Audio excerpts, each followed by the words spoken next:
I used to think I was living the kind of life people envied. My name is Ryan Mercer, and until a few months ago, I believed I had everything a man could reasonably ask for. A growing renovation business, a 2-story house in the quiet town of Maple Ridge, a backyard big enough for summer parties and winter bonfires, and a wife who could turn every head when she walked into a room. Her name was Olivia. Beautiful, sharp-tongued, always put together. She had a way of making people feel like they were lucky just to be near her. And I was the luckiest of all, or so I thought. The night everything began to unravel was warm and sticky, the kind of late summer evening where the air clings to your skin. Our neighbor, Karen, was hosting one of her legendary barbecues. She loved being the center of attention, and her parties were always crowded, loud, and full of gossip. Olivia thrived in that environment. She floated from group to group, laughing, touching shoulders, throwing her head back dramatically when she found something funny. I stayed near the grill with a beer, talking to a couple of guys about roofing materials and lumber prices. Nothing exciting, but it was familiar, comfortable. At some point, I went inside to grab more ice. That's when I heard it. Voices drifting from the laundry room, low and conspiratorial. I recognized them instantly. Olivia and her best friend, Brooke. Those two were inseparable, the kind of women who shared every detail of their lives. I didn't mean to eavesdrop, but when I heard my own name, I froze. "He has no idea," Olivia whispered, amusement dripping from her voice. Brooke giggled. "You're terrible. Does Ryan really not suspect anything?"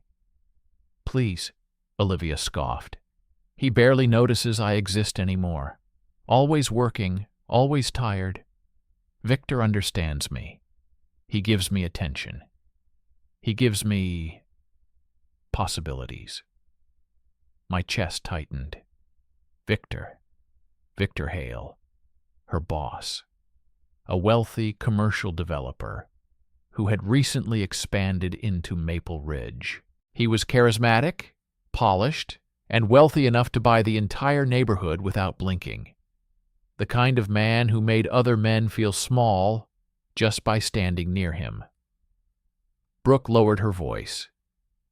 "So, when are you going to tell him?" Olivia sighed dramatically. "Soon.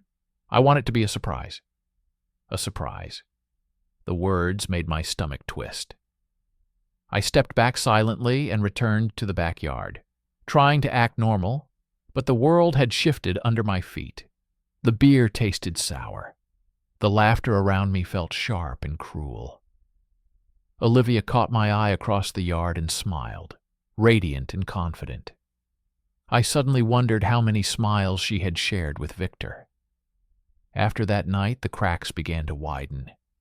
Small things I'd ignored started standing out. Olivia dressing up more for work, staying late, keeping her phone face down, whispering in another room, showering immediately after coming home. I kept trying to convince myself that I was imagining it, that I was being paranoid. But then I saw the calendar notification. She had left her laptop open on the kitchen island while she showered. A reminder popped up in the corner of the screen. OB/GYN appointment, 3:15 p.m. My heart lurched. We weren't trying to have a baby. We hadn't even talked about kids in over a year. And if she were pregnant, wouldn't she tell me? I stared at the screen for a long time, my pulse hammering. There was only one way to find out. The next day, I followed her. I told the crew I was picking up materials and took my truck across town, keeping several cars behind her white SUV. She drove to a clinic I recognized, Lakeview Women's Health. My palms were sweating as I watched her go inside. I waited in the parking lot, every minute stretching out painfully. When she finally came out, She wasn't alone. She stopped near the entrance, pulling out her phone, laughing softly. I cracked the window just enough to hear. "Yes, Victor," she said, voice honey sweet. "Everything's fine. The doctor says the baby is healthy." My vision blurred. Baby. She paused, listening. "Of course it's yours. Ryan hasn't touched me in months." The world went silent. I don't remember breathing. I don't remember gripping the steering wheel until my knuckles went white. All I remember is the cold certainty settling in my gut. She was pregnant, and it wasn't mine. That evening, when she came home, I was waiting at the kitchen table. She looked surprised to see me. "You're home early." "We need to talk," I said. Those 4 words have a weight to them. She stiffened, mask slipping for a moment before she forced a smile. "About what?" "About your appointment today."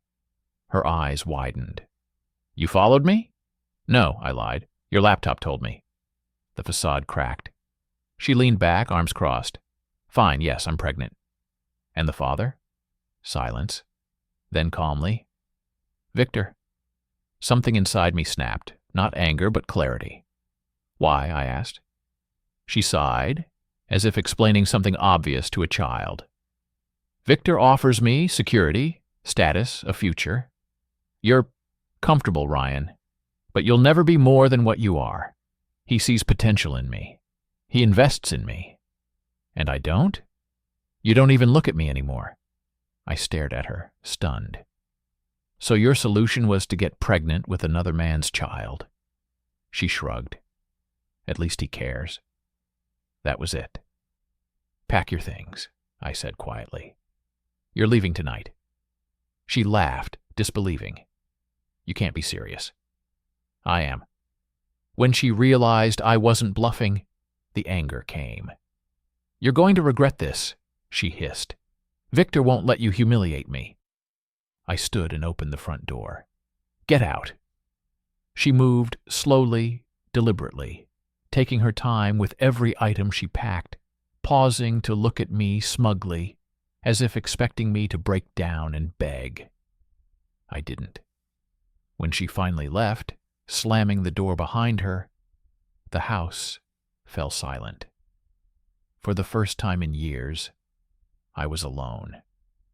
And I had no idea that the real nightmare hadn't even begun.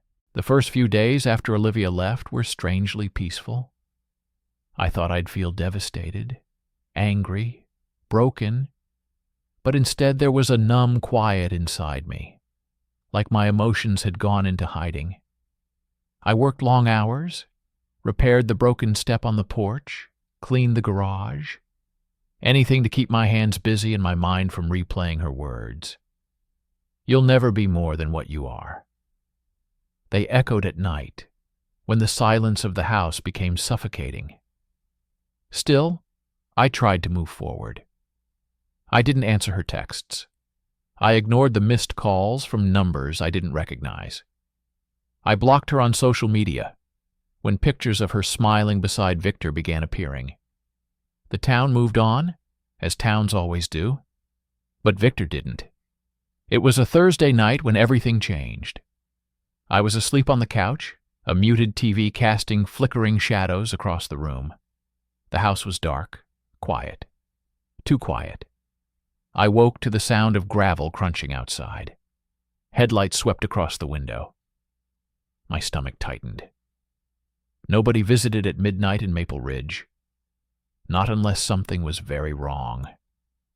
I stood, moving quietly toward the front door. Before I reached it, someone pounded. 3 heavy blows that rattled the frame. I froze. Another hit. Louder. "Open the door, Mercer." The voice was low, rough, too familiar. Grant Morrison, Victor Hale's head of security, former military. Built like a brick wall with a shaved head and eyes that looked dead even when he smiled. The kind of man who enjoyed violence. I didn't move. I wasn't stupid. "Ryan," he called again, tone almost friendly. "We can do this the easy way or the hard way." I backed toward the kitchen, reaching for my phone. The back window shattered. Glass exploded onto the floor as two men in dark jackets climbed through, moving fast and efficient like they'd done this before. I barely got the phone unlocked before one of them grabbed my arm and twisted it behind my back. Pain shot up to my shoulder, forcing me to drop the phone. "Easy, boys," Grant said as he stepped inside through the now open door, wiping his boots on my rug like he owned the place. "We're just here to have a conversation." He walked toward me slowly, smiling. "Victor doesn't appreciate you throwing his pregnant girlfriend out like trash," he said. "He expects an apology. Public, preferably." I stared at him, forcing steadiness into my voice. "She's my wife." Grant shrugged. "Not anymore." He leaned in close, breath smelling of whiskey. "And that baby? That's his, which makes her his property." Something in me snapped. "Go to hell." The next moment was a blur. I shoved the man holding me and swung blindly at Grant.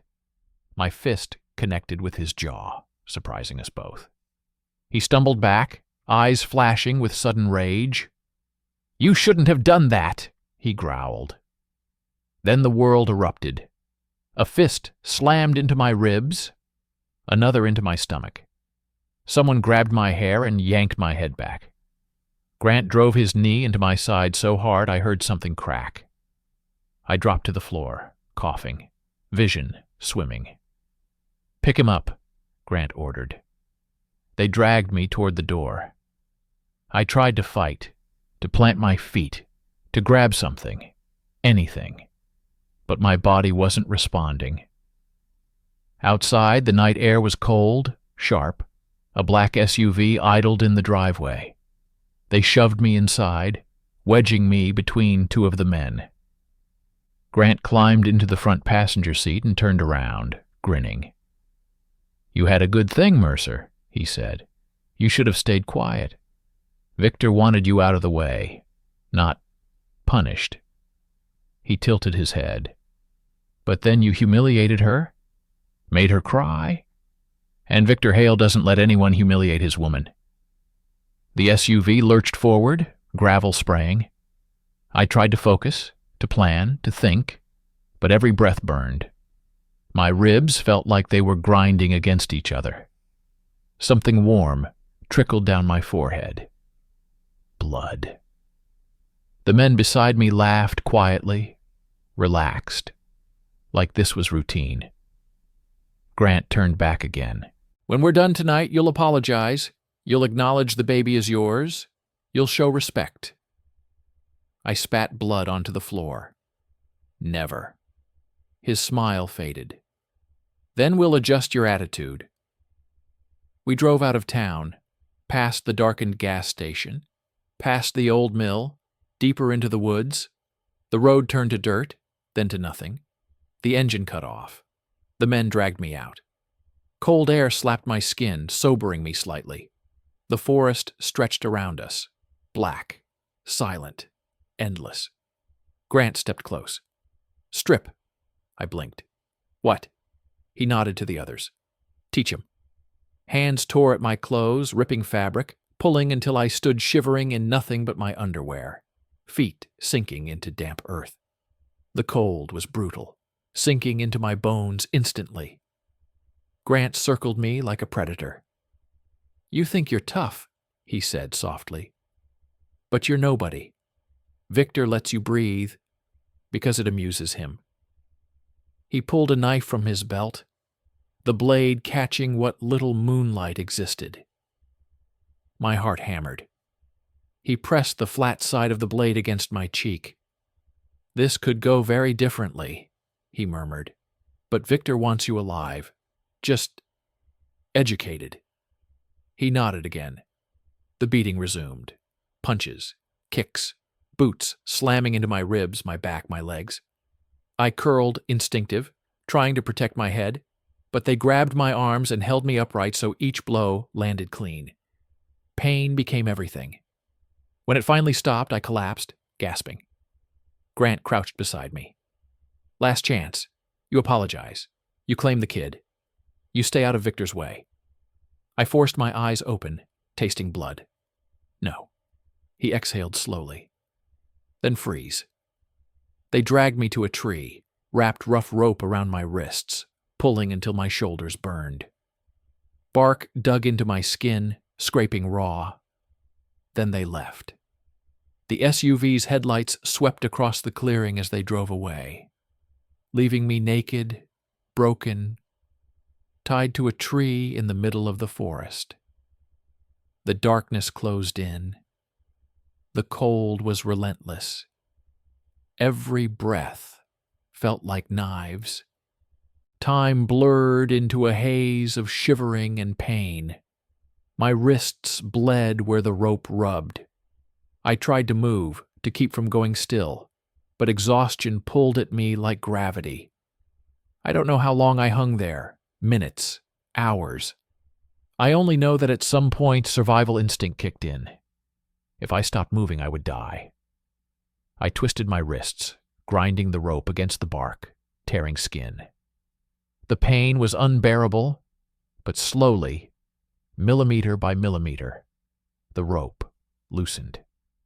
When it finally slipped free, I fell forward into the dirt, shaking uncontrollably. Somehow I stood. Somehow I walked. Branches tore at my skin. My feet went numb. My vision faded in and out. But I kept moving, driven by something primal and furious. I would not die in these woods. Not for Victor Hale, not for Olivia, not like this. Dawn was breaking when I saw headlights in the distance.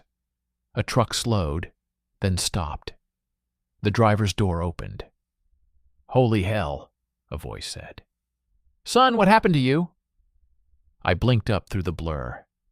A rugged man in his 60s stared down at me, wearing a worn sheriff's jacket. Pete Hoffman, a retired cop, local legend. The kind of man who knew everyone's secrets. He didn't hesitate. "Get in the truck," he said firmly. "You're safe now." I collapsed into his arms. And in that moment, one thought cut through the pain. Victor Hale had no idea what he had just created. He thought he'd broken me. But all he'd done was give me purpose. Revenge, cold, patient, devastating. And I would not stop until his entire world burned. Pete didn't take me to a hospital. At first, I thought he was insane. I could barely stand. My ribs felt like shattered glass, and every inhale sent a burning shock through my chest. But he shook his head when I tried to speak. "No hospitals," he muttered. "Victor's got people in all of them. You show up there, and those bastards will finish the job." He was right. Victor Hale didn't leave loose ends. So instead he drove me to an old cabin deep in the woods, tucked behind a rusted gate on his private land. The place smelled like pine and smoke, with stacks of firewood against the wall and a shotgun mounted above the fireplace. It felt safe, or as safe as I could feel in that moment. Pete laid me on a worn leather couch, wrapped me in blankets, and started heating water on a wood stove. "Why are you helping me?" I whispered, voice barely recognizable. Pete paused, staring into the steam rising from the pot. "Because Victor thinks he owns this town," he said quietly. "He's been running roughshod over good people for years, and someone finally stood up to him. He looked at me then, really looked. And because I've seen what happens when men like him go unchecked." There was a heaviness in his tone, a memory he didn't share.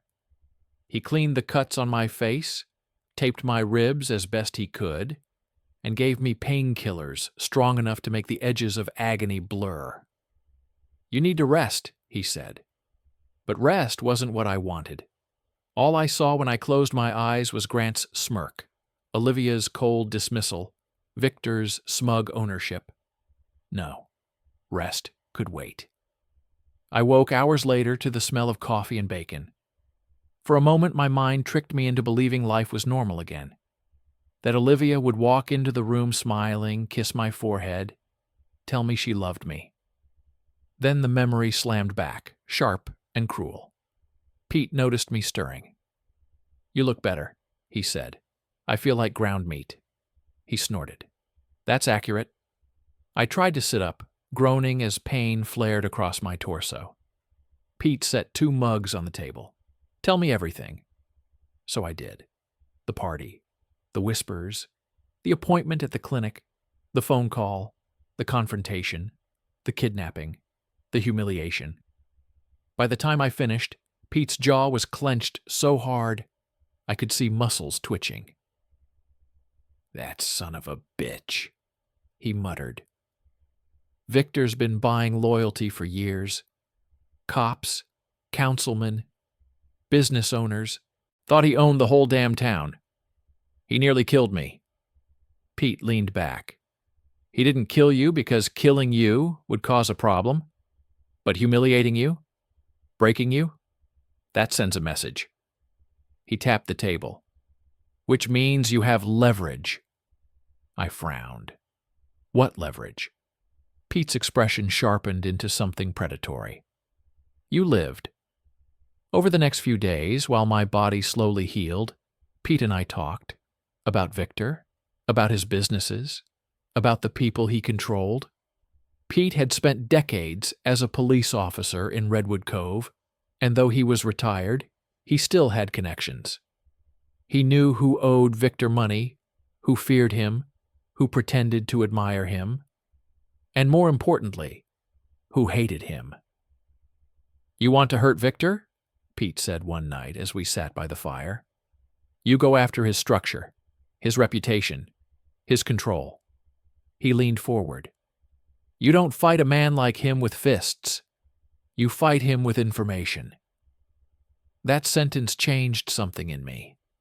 Before, all I'd wanted was to punch Victor until he regretted ever meeting me. But now I saw a bigger picture. Victor wasn't just a man. He was an empire. He had a real estate network, construction contracts with the county, investments in local businesses, and political influence. Destroying him physically wouldn't mean anything. Destroying his world, that would be justice. "First target," Pete said, tapping a photograph he'd spread across the table. "Grant Morrison, the man who'd tied me to the tree, the man who'd laughed as I bled in the dirt, the man who called Olivia property." Rage burned through me like gasoline. "Where is he?" Pete smiled slightly. "Local bar. Drinks himself stupid most nights after closing." Perfect. 3 nights later, we waited in Pete's truck outside a rundown bar on the edge of town. The parking lot was dimly lit, littered with cigarette butts and beer bottles. At 1:47 a.m., the door swung open, and Grant stumbled out, alone, weaving slightly. He climbed into his truck, started the engine, and immediately passed out, forehead hitting the steering wheel. Pete's eyes flicked to me. "You sure about this?" I nodded. This wasn't revenge for Olivia. This was for me, for the ropes, for the cold, for the bruises and blood and terror. We moved fast. Grant never fully woke. We tied his hands and feet, gagged him, and shoved him into the back of his own SUV. Pete drove to the outskirts of town, stopping near a fishing dock, where the air reeked of salt and old nets. We opened the back. Grant blinked awake, confused, then furious. "What the—" I leaned in close. "Remember me?" Recognition dawned. His eyes widened, then narrowed with hatred. "You're dead," he growled. Victor won't save you," I interrupted. He tried to lunge, but the restraints held. I smiled, a cold, unfamiliar expression on my own face. You taught me humiliation, I whispered. Now I'm returning the favor. Pete popped open a cooler. Grant's eyes darted to it. Then panic flooded his features. Shrimp. Hundreds of them. Rotting. We dumped them into the SUV around him, the stench overwhelming. Grant thrashed violently, muffled screams filling the night. I lifted my phone, clicked a picture, then another. Pete opened the SUV's sunroof and tossed more seafood inside. "Enjoy the aroma," he said dryly. We shut the doors, locked them, and walked away. By morning, someone would find him. The photos would already be online. His reputation, his precious toughness, gone. When we got back to the truck, my hands were shaking, not from fear, from adrenaline, from power. Pete studied me. "You feeling better?" I stared out into the darkness, breathing hard. "No." He nodded. "Good. That means you're not done yet." He started the engine. "Next," he said, "we go after the king." Victor Hale. My blood turned cold and electric at the same time. This wasn't just revenge anymore. This was war.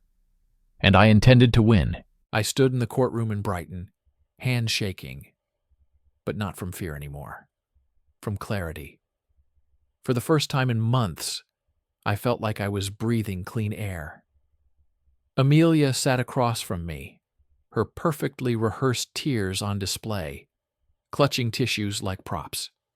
Next to her was Lucas Trent, the man who had destroyed everything I thought my family was. He kept his head down, but I could feel his smugness radiating. He thought he'd won. He thought I'd crumble. The judge cleared his throat. "The DNA evidence clearly establishes that Mr. Mason Carter is not the biological father." The words hit me like a hammer, but instead of breaking, something inside, finally, snapped free. I wasn't chained anymore. The judge continued, "Therefore, Mr. Carter is relieved of financial responsibility and parental obligations." Amelia gasped, her head jerking toward me. "What? No, he can't just walk away." I turned to her slowly, meeting her furious, panicked eyes. "You made sure I was never a father," I whispered. "That was your choice, not mine." Her face twisted, mascara streaking downward. "You loved him. You raised him," she screamed. I swallowed hard, because the truth hurt. I did love that little boy, but I loved myself too, and I deserved a life that wasn't built on lies. The judge banged the gavel, ending the hearing. Lawyers murmured, papers shuffled, chairs scraped. And just like that, it was over. Not with justice, not with satisfaction, but with release. When I walked out of the courthouse, the Brighton air was cold and salty, blowing in from the sea. I stood on the stone steps, staring at the gray waves in the distance. For a moment I felt hollow. I had lost a wife. I had lost a child. I had lost the life I thought was real. But then, slowly, the emptiness filled with something else. Possibility. Freedom. A future that belonged to me, not built on deception. My phone buzzed. It was a message from my sister Claire. "Proud of you? Dinner tonight? We'll celebrate the beginning, not the end." I smiled for the first time in what felt like years. That evening, as I sat surrounded by people who truly cared about me, I realized something important. The tragedy wasn't that Amelia cheated. The tragedy was how long I let myself ignore the truth. I lifted my glass. "To honesty," I said, "to starting over." They raised theirs in return. Later that night, alone in my small new apartment overlooking the harbor, I stood by the window and watched the lights reflect on the water. I wasn't the same man who once installed hidden cameras in desperation. I wasn't the man begging for love from someone who never valued me. I was someone rebuilding, someone choosing himself. And as painful as the journey had been, I finally felt alive. This wasn't the ending of my story. It was the beginning of the one I was meant to live.